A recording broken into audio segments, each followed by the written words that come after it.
এই জিকিরের গুরুত্ব, তাৎপর্য, ফজিলত, বুজুর্গের সম্মান আমার নবীজি বলেন, আফজালুজ যিকরি লা ইলাহা ইল্লাল্লাহ। জিকিরের মধ্যে আফজাল, শ্রেষ্ঠ, উত্তম জিকির হচ্ছে, জিকিরের বাদশা হচ্ছে লা ইলাহা ইল্লাল্লাহ। শুধু তাই নয়, আমার নবীজি বলেন, আমার কাছে সবচেয়ে প্রিয় সুবহানাল্লাহ, আলহামদুলিল্লাহ, লা ইলাহা ইল্লাল্লাহু আল্লাহু আকবার। এই তাসবিহগুলো সবচেয়ে প্রিয়, কারণ কাল কিয়ামতের ময়দানে এই তাসবিহগুলো আমার উম্মতের আমলনামা, নেকের আমলনামাকে লক্ষ কোটি কোটি গুণে বেশি ভারী বানিয়ে দিবে।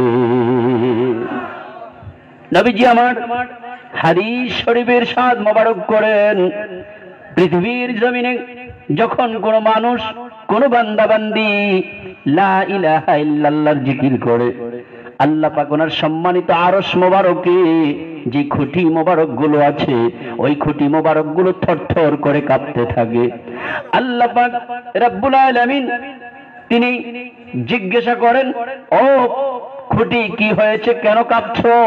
খুঁটির জবান খুলে যায়, ওগো বারে এলাহি, ওগো প্রভু, ওগো মালিক আল্লাহ, পৃথিবীর জমিনে অমুক মাহফিলে অমুক জায়গায় আপনার বান্দাগুলো লা ইলাহা ইল্লাল্লাহ জিকির করছে। আল্লাহ পাক বলবেন, ও খুঁটি, তারা জিকির করছে, তোমার কি, তুমি থেমে যাও। খুঁটির জবান খুলে যায়, খুঁটি বলে, বারে এলাহি, আপনার এই বান্দাগুলোকে যতক্ষণ পর্যন্ত মাফ না করবেন আমি খুঁটি থামবো না।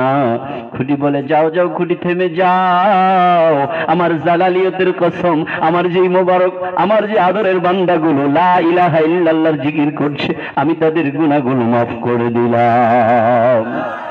বাবারা আমার, আল্লাহ পাক কত মহব্বত করেন, কত দয়া করেন, কত মায়া করেন, কিভাবে উসিলা দিয়ে গুনাহগুলো মাফ করে দেন। আমরা তো গুনাহ শুরু করেছি, শেষ করি নাই। কত গুনাহ করছি, কত অন্যায় করছি, কত নাফরমানি করছি বাবা। শুধু গুনাহ আর গুনাহ, যেদিক তাকাই সেদিক গুনাহ। এই গুনাহ থেকে এখনো মাফ পেতে পারি নাই, তওবা করতে পারি নাই।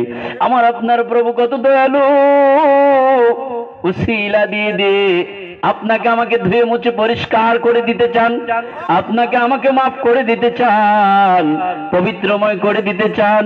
আমি আপনি গাফিল হয়ে যাই, অলস হয়ে যাই, আল্লাহকে ভুলে যাই। ওগো বাবা, জমিনের মধ্যে যারা জিকির করবে তারা সহজেই নাজাত লাভ করবে, সহজেই গুনাহগুলো মাফ হয়ে যাবে।